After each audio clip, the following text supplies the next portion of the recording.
በዛሬው ዕለት ከተማችን ተከፈተልንና እንደምታዩት ፎቶ ላይ ቀውጢ ሆና ውላለች እላችኋለሁ።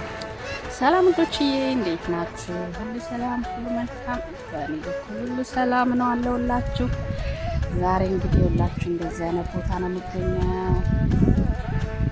ከተማው ሲደብረን እንግዲህ ወጣ አለው እንግዲህ ወጣ እየተባለ እንደዚህ አይነት ቦታ ላይ ቁጭ ይባላል። ዛሬ ተከፍቷል እኛ ጋር ከተማችን ቀውጢ ሆናለች።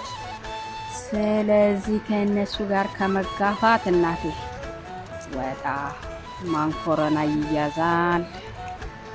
ኳራንቴና ከመግባት ማምለጥ ብለናል እና ላችኋለሁኝ። ዛሬ እንደዚህ እንግዲህ ቀውጢ ስለሆነ ከተማችን እናቴኛ ቀውጢ የሌለበት ቦታ ግርግር የሌለበት ቦታ ይኸው ወክ እያደረግኩ ነው እላችኋለሁኝ። እንደዚህ ይሻላል እንግዲህ ኮቪድ ከሚይዘኝ ጨር ያለ ቦታ ቢያንስ ብሄድ ይሻላል ብዬ ይኸውላችሁ ዛሬ ጉዞዬን ጀመርኩኝ እላችኋለሁ። እና ውዶችዬ እንግዲህ የቪዲዮ ከተመቻችሁ ላይክ አድርጉ። በቀጣይ ቪዲዮ እስከምንገናኝ ድረስ ሰላም ሁኑልኝ እያልኩ ሰናበታችኋለሁ። እዚህ ጋር የከተማውን አጭር ቪዲዮ አስገባላችኋለሁ።